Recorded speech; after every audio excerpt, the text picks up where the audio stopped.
নমস্কার বন্ধুরা, defence knowledge আপডেটসে আপনাদের স্বাগত। তো বন্ধুরা, ভারতের আকাশে কি তবে রাশিয়ার ফেলান গর্জন করতে চলেছে? সম্প্রতি মিলিটারি ওয়াচ ম্যাগাজিনের একটি রিপোর্ট প্রতিরক্ষা মহলে তোলপাড় সৃষ্টি করেছে।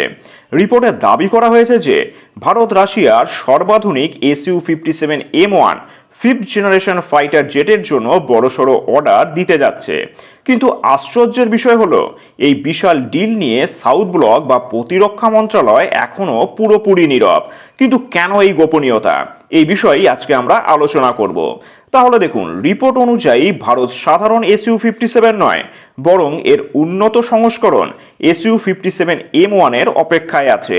আর এর কারণ হচ্ছে, এতে থাকছে নতুন AL-51F1 ইঞ্জিন, যা সুপার ক্রুজ ক্ষমতা বাড়িয়ে দেবে এবং র্যাডারে ধরা পড়ার সম্ভাবনাও কমিয়ে দেবে।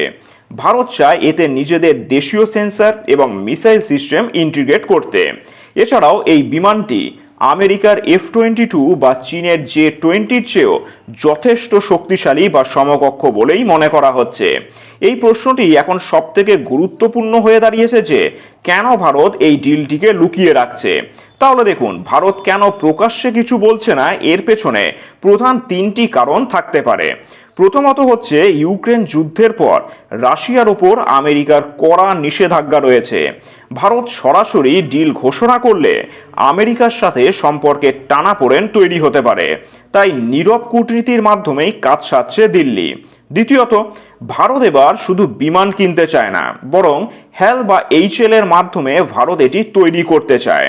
এর লাইসেন্স, প্রোডাকশন এবং সোর্স কোড পাওয়ার দর কষাকষি অত্যন্ত গোপনীয় রাখা হচ্ছে। আর তৃতীয়ত হচ্ছে, পাকিস্তান বা চীন যাতে ভারতের পরবর্তী প্রজন্মের যুদ্ধ বিমানের প্রস্তুতি সম্পর্কে আগেভাগেই ধারণা না পায়, সেই জন্যই মনে করা হচ্ছে এত গোপনীয়তা। তবে দেখুন, সবচেয়ে বড় গুঞ্জন হচ্ছে 2026 সালের ব্রিক্স সম্মেলন। বিশেষজ্ঞরা মনে করছে যে এই বড় ডিলের ঘোষণা আসতে পারে ব্রিক্স সামিটে। আর আপনাদের জানিয়ে রাখি, এই 2026 সালের ব্রিক্স সামিট হবে কিন্তু ভারতেই। তাহলে দেখুন, ব্রিক্স এমন একটি প্ল্যাটফর্ম যেখানে রাশিয়া ও ভারত তাদের কৌশলগত অংশীদারিত্ব বিশ্বকে দেখাতে পারে। এছাড়াও রাশিয়া এখন বড় ক্রেতা খুঁজছে। ভারতের মতন বিশাল মার্কেট পেলে রাশিয়ার ডিফেন্স ইন্ডাস্ট্রি যথেষ্ট চাঙ্গা হবে বলেই মনে করা হচ্ছে। আর কি, আর দেখুন, 2026 সাল নাগাদ ভারত তার আত্মনির্ভর ভারত প্রকল্পের অধীনে রাশিয়ার থেকে সোর্স কোড পাওয়ার বিষয়টিও নিশ্চিত করতে পারে।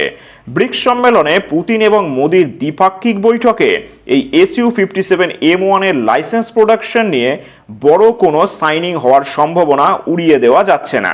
যাই হোক, ভারতের হাতে যদি SU-51M আসে, তবে দক্ষিণ এশিয়ায় এয়ার সুপারিটির লড়াইয়ে ভারত কয়েক ধাপ এগিয়ে যাবে। রাশিয়ার দেওয়া ফুল টেকনোলজি ট্রান্সফার অফার কি ভারত গ্রহণ করবে, নাকি শেষে মুহূর্তে অন্য কোনো চমক অপেক্ষা করছে? এই বিষয়ে আপনাদের কি মতামত, তা নিচে অবশ্যই কমেন্ট করে জানাবেন। আর চ্যানেলটি ভালো লাগলে অবশ্যই লাইক, শেয়ার ও সাবস্ক্রাইব করে দেবেন।